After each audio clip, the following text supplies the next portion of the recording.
Hi everybody, Tracy Brown here. Welcome to my live stream and my perpetually messed up cords that I didn't even try to unwind today. So this live stream is not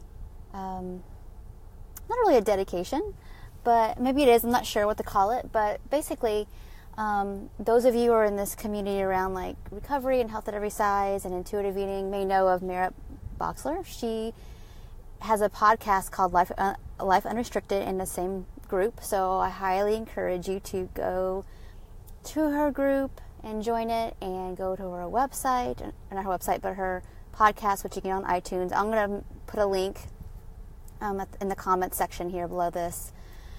I highly recommend it. I had the privilege of being on that podcast about a year ago, and those of you who know about Merritt and her story, she's in recovery, and she does this amazing podcast, has amazing people on it. People I know, people I don't know, who are all just doing their work in their corners of the world and the internet and all those kind of things, and in person, in their communities. And, she's done this for a long time now this is one of her big focuses in her life. And she's made a really amazing decision to go into treatment, which I think is so great. And we're all wishing her well. We know she's going to do awesome. And it's such an amazing thing for her to just say, you know what, I'm really public about all this. And so if you've listened to her podcasts, both solos and the ones with guests, you'll get a lot and learn a lot. So please go there and support it. And support her. I know we have another one of my colleagues, Jennifer Rollins, has put up a GoFundMe for some of her treatment, so that will be in the comments section too. And I just want to encourage you all to just kind of keep supporting each other, and that's what keeps us all moving forward. So I think I'm going to bring up some of the things that we talked about in that podcast, because I reckon we talked like an hour and a half and it was so full, so you can go listen to it. Something I talked a lot about was sensitivity, and I might have to do a multi-live stream about all the things we talked about, but one of them was sensitivity, and how, that was me, and probably many of you who watch this, sensitivity and a high attunement to like what's going on with other people. And I think that, being highly sensitive is a gift, but I also think that when you have had lack of attunement to you, that it makes us a little bit more hyper attuned to the environment and everything else, to try to get our needs met, to try to be safe, to try to avoid the disappointments of that. And so that's what I want to talk about is it's really easy for those of us who are sensitive to be compassionate towards other people. We're kind of made for that and wired for that, but I think it's really difficult when we haven't had that own sense of like, I'm worthy, I'm good, I matter, people see me. It's hard to not feel the opposite, like I don't matter and my needs don't matter and people being attuned to me in the way I need to doesn't matter. There's just like neuro pathway, there's bedrock of neurobiology that kind of gets formed from that. And so the question here is if you're willing to be attuned to yourself in the way that you can be attuned to other people, or at least that you attempt to be. And that you probably most of the time are. And so attuned, not just with food, but definitely with food. That sensitivity that you have can make you exquisitely good at intuitive eating. Like what foods work and even what brands work better than others. Sorry, I move my body. I move when I talk. And that was impulse, by the way, meaning I teach people how to follow their impulses. So I feel like I communicate with my body, and so I try to follow the impulse. Not great for camera, so I'll tone it down in a good way to make it not make anybody feel nauseous. But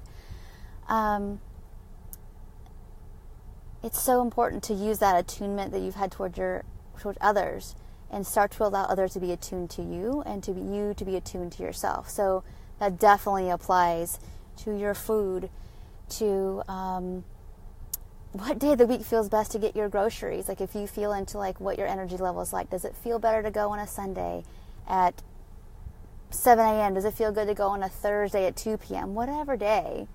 I go on a weekday first thing in the morning after I drop my kid off from school because have a couple different days I might go because that feels better to me. My energy feels good to like do that task and to do that thing. I mean, I don't have to, but I prefer it. And so, of course, I'm going to try to follow those preferences. It goes on and on and on. Again, what's your attunement to your body around movement? Does certain activities are going to feel different certain days of the week, months of the year, and allow all that to be okay. You don't need to justify it. You don't need to justify your food intake if you have higher needs. Be attuned to that versus feel like there's something wrong with that. I'm also thinking attunement towards like who you are. There's an author, Charles Eisenberg, and I think I've gotten that wrong, but in his book, this book has a lot around compassion, and we think about compassion as being toward the other, but a lot of us don't use it toward ourselves.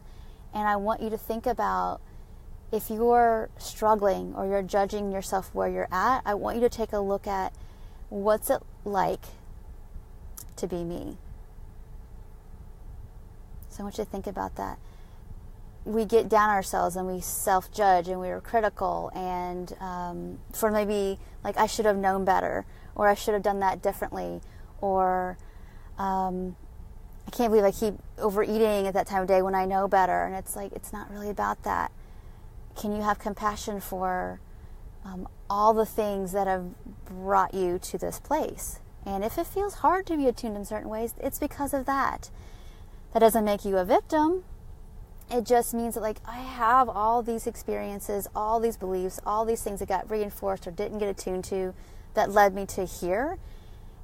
And I'm now willing to have compassion for that. That opens up a broad door, a really broad door for you to, one, ground yourself in compassion for it and start to see where you could feel safer with feeling how you feel and then acting from that clarity of how to get your needs met. And even being okay with, like, I don't really feel that great about getting my needs. Well, the truth is that you're still a human being that has them, whether you like it or not, or whether you remember them being attuned to well enough or not. But they still exist. And so the level at which you can allow yourself to be attuned to your food needs, how long it takes you, is just a reflection of how far in the past you felt like that you could be attuned to in a way you needed. So all that means is that when you don't understand what's happening for you, it doesn't mean that you're, doing something wrong or screwing it up, or even if, not that you are, but just recognizing, this keeps happening, and I don't want it to be happening, so what do I need here? And usually it's going to be slowing down, safety, being more fully met with yourself and maybe somebody you trust. From a food perspective, it's always going to be, and body perspective, it's always going to be, I have food needs, and I'm judging myself for being hungry 2 hours after I just ate. Well, why does that feel hard, or how come it feels hard to accept that? What is that about? Could be diet culture, like indoctrination. It could be that you were told that by somebody, and right now you can have compassion for, well, what does that have to do with me right now when I am basically rejecting that stuff? And you get clear about like what it is that maybe feels safe to hold on to that, or maybe it's just like, it's just as a habit, I want to be done with it. And so you move forward with the experiments and you meet yourself over and over and over again in how you feel. So when I say about body, is it like I shared a health at every size Deborah Gard post that she wrote for Health at Every Size newsletter a while ago. I don't know how long ago it was, but somebody had mentioned like, thank you for sharing this, because it's like the thing that's so important is we're gonna have a body, and that's part of being human too. So I'm very much paraphrasing. So how are we going to live with it? How are we going to do about it? And that takes a lot of compassion. And the body you have is just the accumulation of your genetic heritage, all the things that have happened with your body, all the attunements and misattunements, the sicknesses, the injuries, the everything. Doesn't make it a bad body, even if you don't like it. It just means, well, this is your body with all its collective experiences. That's nothing to throw away or to hate, even if that's what you're used to. So, I think, going back to the sensitivity thing, that's your gift. If that's who you feel like you have been wired like your whole life, and that's just one little thing. And I'll probably go through many pieces of that podcast, because it's just fun to go back and reflect and to talk about maybe all of those things in a little bit more depth. I think that would be really helpful, and I'm hoping to honor Merritt a little bit in her giving me that time and sharing maybe more details with you all. While she gets more in depth of what she needs as well, and honor her for that attunement to that and saying, this is what I need to do. So anyway, I'm hoping this was helpful to you all today. I'm just feeling really tender about that, and there's so many things that are going on. And that's all I wanted to share for today. I'll have some links down in the comments for you to go explore around her podcast, how to support her, and further support in general. So, all right. Well, thank you guys so much. I hope you enjoyed. If you have comments, questions, please give them, like them. Love this. It gives me a sense of like how much this resonates and what I continue to do to give more of, to be of service. All right. Well, thank you so much. Take care. Bye.